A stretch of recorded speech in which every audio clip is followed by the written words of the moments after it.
Assalamualaikum teman-teman semuanya, ketemu lagi ya di channel YouTube Mama. Nah, gimana kabar teman-teman hari ini? Semoga semuanya dalam keadaan sehat walafiat ya. Terus mungkin buat teman-teman yang lagi dalam keadaan sakit, semoga segera diangkat penyakitnya dan segera diberikan kesembuhan supaya bisa beraktivitas lagi seperti biasa. Nah, untuk video kali ini Mama akan membahas lagi seputaran keuangan rumah tangga. Jadi bisa disimak videonya dari awal sampai akhir ya. Nah, di sini Mama mau ucapin terima kasih dulu buat teman-teman yang sudah klik video ini dan buat teman-teman yang selalu setia nonton dan komen di setiap video Mama juga ucapkan terima kasih banyak. Dan buat teman-teman yang baru ketemu dan baru bergabung, Mama ucapkan selamat datang. Semoga video Mama bisa bermanfaat dan juga bisa menjadi inspirasi. Nah, untuk tema kali ini yang akan Mama bahas, cara mengatur gaji mingguan agar cukup untuk kebutuhan 1 bulan.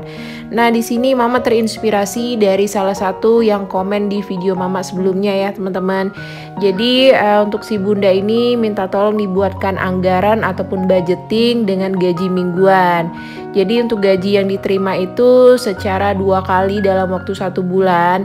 Jadi untuk 2 minggu pertama itu gajinya sebesar 1.300.000 dan untuk 2 minggu kedua itu nominalnya sebesar 1 juta rupiah. Berarti dalam waktu 1 bulan total gajinya sekitar 2.300.000. Nah, di sini Mama juga mau jelasin kalau penghasilan ataupun pendapatan setiap orang itu pastinya berbeda-beda. Jadi untuk anggaran ataupun budgeting yang Mama buat di setiap video dan juga di video kali ini yang pasti nanti bisa disesuaikan lagi.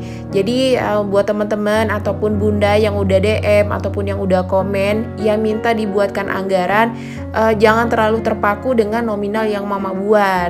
Jadi ini hanya sebagai gambaran aja. Nah, terus lanjut di sini untuk kewajiban. Nah, untuk kewajibannya ini Mama lihat cuma ada 2. Jadi yang pertama untuk cicilan per bulan ini sebesar 750.000. Terus juga yang kedua untuk biaya arisan RT nominalnya 100.000.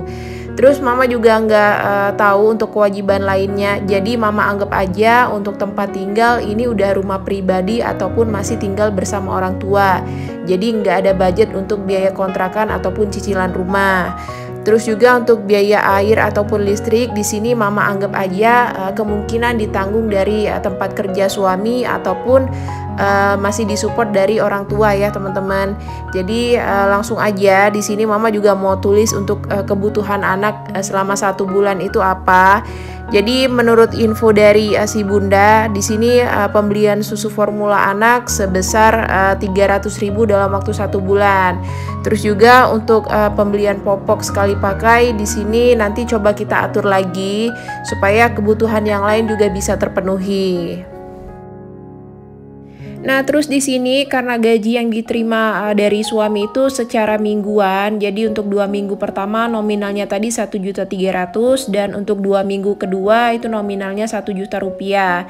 Nah, terus untuk total kewajiban tadi kalau kita total itu sekitar 850.000. Jadi nanti untuk budget ataupun dananya ini Mama bagi juga dalam waktu 2 kali ya teman-teman, supaya untuk kebutuhan yang lain itu bisa terpenuhi.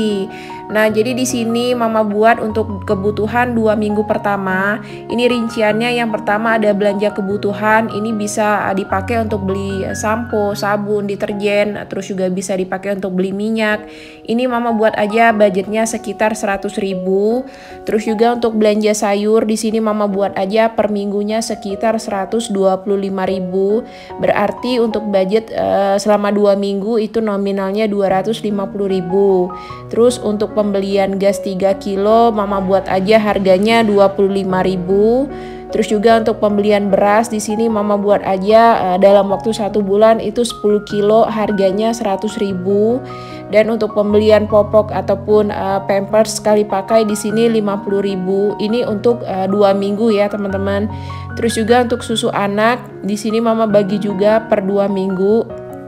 Berarti nominalnya 150.000 untuk 2 minggu. Terus juga untuk bayar kewajiban 425.000. Jadi untuk total keseluruhan kewajiban dan juga kebutuhan untuk 2 minggu pertama di sini totalnya 1.100.000. Berarti dari gaji minggu pertama sebesar 1.300.000, di sini masih ada sisanya sekitar 200.000. Nah, dana ini bisa disimpan sebagai tabungan ataupun bisa dipakai untuk memenuhi kebutuhan yang lain kalau misalnya ada yang kurang. Nah, jadi di sini untuk rinciannya Mama dahulukan mana yang dianggap lebih penting ya teman-teman. Jadi di sini Mama nggak buat budget untuk pembelian bensin ataupun pembelian pulsa. Jadi nanti bisa disesuaikan lagi. Kalaupun misalnya nggak ada dana cadangan dari penghasilan suami, bisa digunakan dana ataupun uang sisa yang sebesar 200.000 tadi. Jadi itu bisa dibagi lagi untuk pembelian pulsa, terus juga bisa dibagi lagi untuk bensin suami. Kalaupun misalnya kebutuhannya itu masih kurang, jadi diusahakan untuk sisa uang itu jangan disimpan sebagai tabungan. Jadi lebih baik dipergunakan untuk memenuhi kebutuhan sehari-hari. Nah, terus lanjut di sini untuk rincian di minggu selanjutnya. Jadi yang tadi itu untuk rincian di minggu pertama dan minggu kedua. Terus untuk minggu ketiga dan keempat ini yang pertama untuk belanja kebutuhan nominalnya masih sama 100.000 untuk 2 minggu. Terus juga untuk belanja sayur budgetnya Mama buat juga 250.000, berarti per minggunya sekitar 125.000. Terus juga untuk gas 3 kilo harganya Mama buat aja 25.000. Terus juga untuk pembelian popok 50.000. Untuk susu anak 150.000 dan sisanya untuk bayar kewajiban 425.000. Jadi untuk total keseluruhan di minggu ketiga dan keempat itu nominalnya 1 juta rupiah. Nah, jadi itu tadi untuk rincian yang udah Mama buat. Semoga rinciannya bisa sedikit membantu untuk keuangannya si Bunda. Terus menurut Mama di sini Bunda jangan memaksakan diri untuk membuat budget untuk tabungan. Jadi lebih baik untuk gaji yang diterima dari suami itu Bunda alokasikan untuk kebutuhan terlebih dahulu. Kalaupun misalnya masih ada sisa, baru Bunda sisihkan sedikit untuk tabungan. Dan juga di sini Mama nggak buat lagi budget untuk sedekah, karena untuk sedekah seperti biasa, seperti di video sebelumnya Mama udah bilang, untuk sedekah Mama kembalikan ke pribadi masing-masing. Jadi di sini Mama nggak akan buat budget untuk sedekah.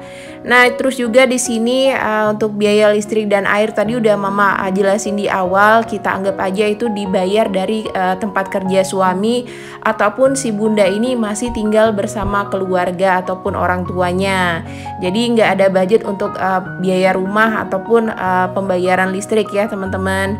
Nah, jadi sekian dulu untuk videonya kali ini. Semoga videonya bisa bermanfaat dan juga bisa menjadi inspirasi buat teman-teman semua. Jadi terima kasih ya buat teman-teman yang sudah klik video ini dari awal sampai akhir.